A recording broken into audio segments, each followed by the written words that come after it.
Merhabalar, adım Gökrem Tekir.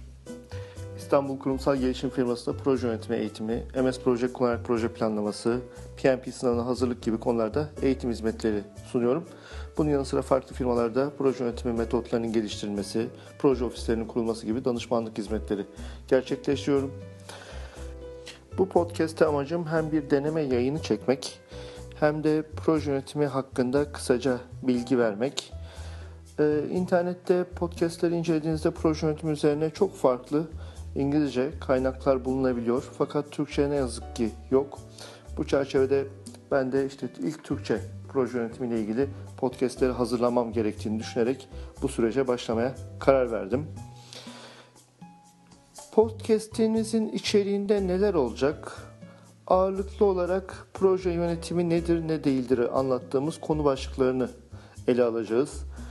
Burada amacım yine sizler de trafikteyken özellikle veya boş zamanlarınızda serviste dinleyerek öğrenebileceğiniz ve belki de bazı pratik uygulamaları gerçekleştirebileceğiniz bilgileri aktarmayı hedefliyorum. Podcast'i sunarken çok sık kullanacağım bazı ifadeler olacak. Bunlardan bir tanesi Project Management Institute olarak geçen PMI'dan bahsediyor olacağım. Bu Amerika'da bir örgüt, proje yönetimi üzerine standartlar geliştiren, kuruluşu 1969'lara dayanan bir örgüt ve bu kuruluşun yayınladığı Project Management Body of Knowledge diye geçen proje yönetim bilgi birikimi kılavuzu olarak Türkçe'de ifade ettiğimiz bir kaynaktan, bir kitaptan bahsedeceğiz. Ve yine PMI tarafından dünya genelinde yapılan Project Management Professional, proje yönetimi uzmanlığı sertifikasından bahsediyor olacağım. Bu ifadeler çok sık karşımıza çıkacak. Ülkemizde proje dendiği zaman daha çok fikir kelimesi akla geliyor. Bir projem var, bir fikrim var anlamında kullanılıyor. Halbuki bizim podcastlerimizde proje ve proje yönetimi dendiğinde bir fikri ürün veya hizmet haline çevirene kadar geçilmesi gereken adımların neler olacağı üzerine konuşacağız. Proje yönetimi dediğimiz süreç o ürünün, o hizmetin ortaya çıkmasını sağlayacak adımların listesi olarak adlandırılabilir. Bu çerçevede projenin belirli bir başlangıç ve bitiş noktası olduğunu öncelikle belirtmek gerekiyor. Burada proje derken herhangi bir sektöre özel bir ifadede bulunmayacağız. İnşaat sektöründe yeni bir bina yapıyor olmak da bir proje iken, bilgi işlem sektöründe yeni bir yazılımı devreye geçirmek de bir proje veya sanatsal bir eseri yapıyor olmak üzere yapılan çalışmalar da bir proje. Sonuçta bütün bu projenin bir başlangıç ve bir de bitiş noktası var. Ortaya bir ürün veya bir hizmet veya bir sonuç çıkar. Bu da projelerin en önemli özelliğidir. İşte bu projeleri yönetirken bir takım uyulması gereken standartlar, yöntemler vardır. Bu yöntemler üzerine detaylı konuşup PMI metodunu daha net bir şekilde anlamayı gerçekleştireceğiz. Yine PMI'nin ortaya koyduğu proje yönetimi bilgi birikimi kılavuzu diye geçen kitabın 2012 yılında basılmış olan son baskısının detaylı olarak bu podcastlerde anlatmayı da hedefliyorum. PMP sınavı yani proje yönetimi uzmanlığı sertifika sınavına yönelik bilgileri de bu podcastlerde elimden geldiğince konu başlıklarına göre paylaşacağım. Project Management Professional sertifikası dünyada tercih edilen ilk 4'te yer alan sertifikalardan bir tanesidir. Eğer kariyer gelişiminiz için böyle bir sertifikayı düşünürseniz kesinlikle tavsiye ederim. Özellikle proje bazlı çalışıyorsanız, proje yönetimi süreçlerinin içindeyseniz bu sertifika kariyeriniz için bir fırsat oluşturabilir. Dünyada 650-700 bin civarında bu sertifikaya sahip insan varken Türkiye'de bu sayı henüz 2100 kişi civarında. Bu yüzden ülkemizde henüz yeterince bilinmediğinden bu konudaki kariyer fırsatları oldukça fazla diyebilirim. Sınav İngilizce aslında temelde yapılıyor fakat 2010 yılından beri Türkçe'de gerçekleştirilmekte. Bilgisayar başında yapılan bir sınav. Bu sınavla ilgili daha detay bilgileri de yine ilerleyen podcastlerde vereceğim.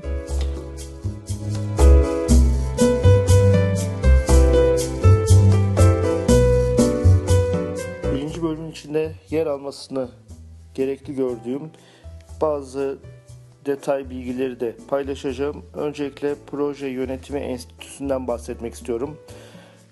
www.pmi.org'dan bu enstitü hakkında detaylı bilgiler bulabilirsiniz aslında. Ama ben özetle 1969 yılında 5 gönüllü tarafından kurulan bir dernek olduğunu söylemek istiyorum. Daha sonraki yıllarda bir enstitü haline getirilmiş ve proje yönetimini artık bir disiplinlere dayalı yaklaşım olarak görmeye başlamışlar. 184 ülkede dernekler yoluyla faaliyet gösteren 700 binden fazla üyesi olan bir örgüt. Yayınladığı kaynakların en başında Project Management Body of Knowledge dediğimiz, PMBOK diye telaffuz ettiğimiz bir kitap yer alıyor. Sadece proje yönetimi uzmanlığı, Project Management Professional sertifikası vermiyorlar. Bunun haricinde program yöneticiliği, portföy yönetimi, çevik yöntemlerde proje yöneticiliği, risk yönetimi uzmanlığı, zaman çizelgesi geliştirme uzmanlığı, iş analistliği uzmanlığı gibi sertifikalar da veriyorlar. Dediğim gibi web sayfasından gerekli detay bilgilere ulaşabilirsiniz.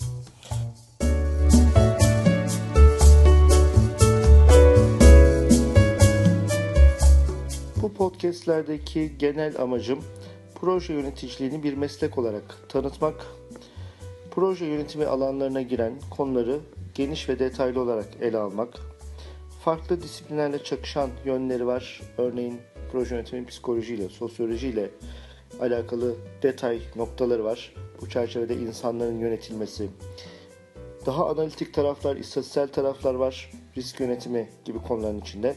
Bunlar hakkında elinden gelince bu podcastlerde bilgi vermeye çalışacağım. Bir bilgi birikimi hazinesi olarak bu podcastleri hazırlamayı hedefliyorum ve tabii ki bu podcastleri dinleyenlerin kariyer gelişimine katkıda bulunmayı da hedefliyorum. Bu çerçevede bu podcastlerde özellikle terminolojiden bahsedeceğiz. Proje dendiği zaman ne anlamamız gerekiyor? Proje paydaşları, kalite, bütçe, risk yönetimi, çatışma, PERT diyagramları gibi konularda detaylı olarak bilgi aktaracağım. Bütün bunlara ek olarak metodu detaylı olarak konuşacağız. Aklımıza bir fikir geldiği andan itibaren hangi adımlardan geçerek bunu bir ürün, bir hizmet haline çevirebiliriz? Proje yönetim yaklaşımı ne olmalıdır? Detaylı konuşacağız. Microsoft Project gibi bir yazılımla projeleri nasıl takip edebiliriz sorusuna yine birlikte cevap arayacağız.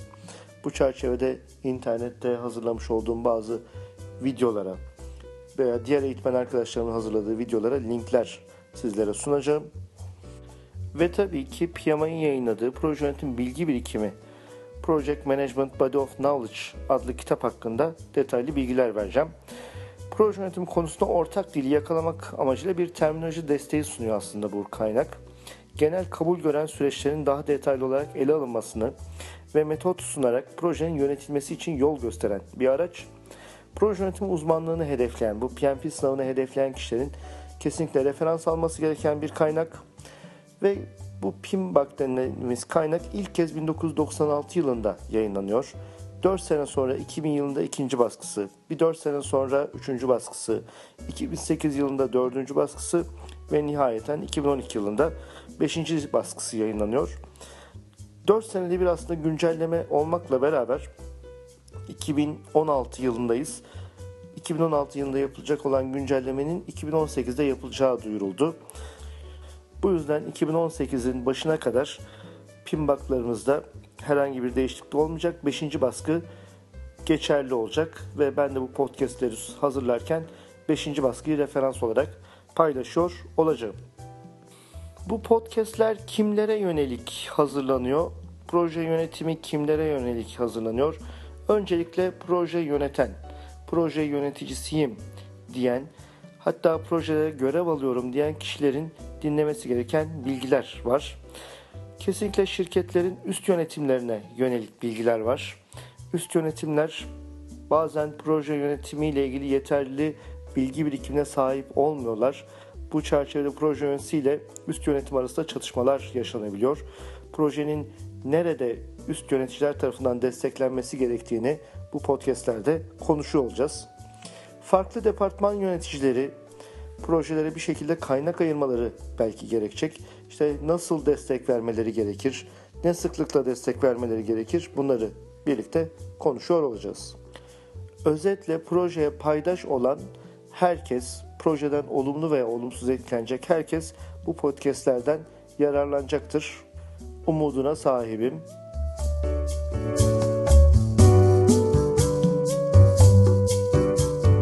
Proje yönetimi eğitimleri verdiğim İstanbul Kurumsal Gelişim firması hakkında da kısaca bilgi vererek sunuma devam etmek istiyorum. Aslında İstanbul Kurumsal Gelişim'in geçmişi İstanbul Teknik Üniversitesi Vakfı'nın bünyesinde proje yönetimi eğitimleri, MS Project kullanarak proje planlaması gibi eğitimlerin yapılmasıyla başlanmış. 1999 yılında projeyönetimi.com web sayfası hayata geçirilmiş. 2000 yılından itibaren İSTÜ Vakfı bünyesinden ayrılıp İstanbul Kurumsal Gelişim şirketi haline dönülmüş. 2004 yılında proje yönetimi sertifika programı ki proje yöneticiliğini bir meslek olarak anlatmayı hedefleyen 60 saatlik programlar, eğitim programları hayata geçirilmiş. 2005 yılında PMI tarafından Türkiye'de ilk akredite edilen kuruluş haline gelmiş bir şirket. Günümüzde senede yaklaşık 4000 ila 5000 arasında insana proje yönetimi eğitimleri veriyor.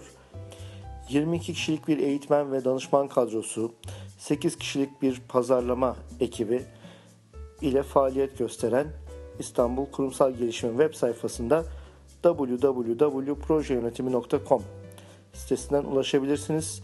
info@projeyönetimi.com veya 0216 456 6050 telefon numaralarından da kendilerine ulaşıp eğitimlerle ilgili detaylı bilgiler alabilirsiniz.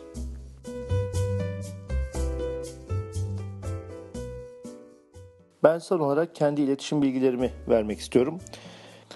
Benim blog sayfam www.gokramtekir.com, mail adresim gokramtekir@projeyönetimi.com, cep telefonum 542 416 29 72. Buradan bana telefonla ulaşabilirsiniz veya WhatsApp'tan doğrudan mesaj yazarak ulaşabilirsiniz. Bunun haricinde sosyal ağlarda LinkedIn üzerinden Gokramtekir veya Twitter üzerinden yine @gokramtekir diye yazdığınızda bana ulaşabilirsiniz. Podcast hazırlama konusunda henüz deneyimsizim. Bu konuda tecrübeli olan arkadaşlardan öneriler alabilirim, fikirler alabilirim. Bunun haricinde proje yönetimiyle ilgili tavsiye ettiğiniz, anlatmamı istediğiniz konular varsa bunlar üzerine detaylı konuşabiliriz. Önerilerinizi de bu çerçevede bekliyorum. Bir sonraki bölümde görüşmek dileğiyle.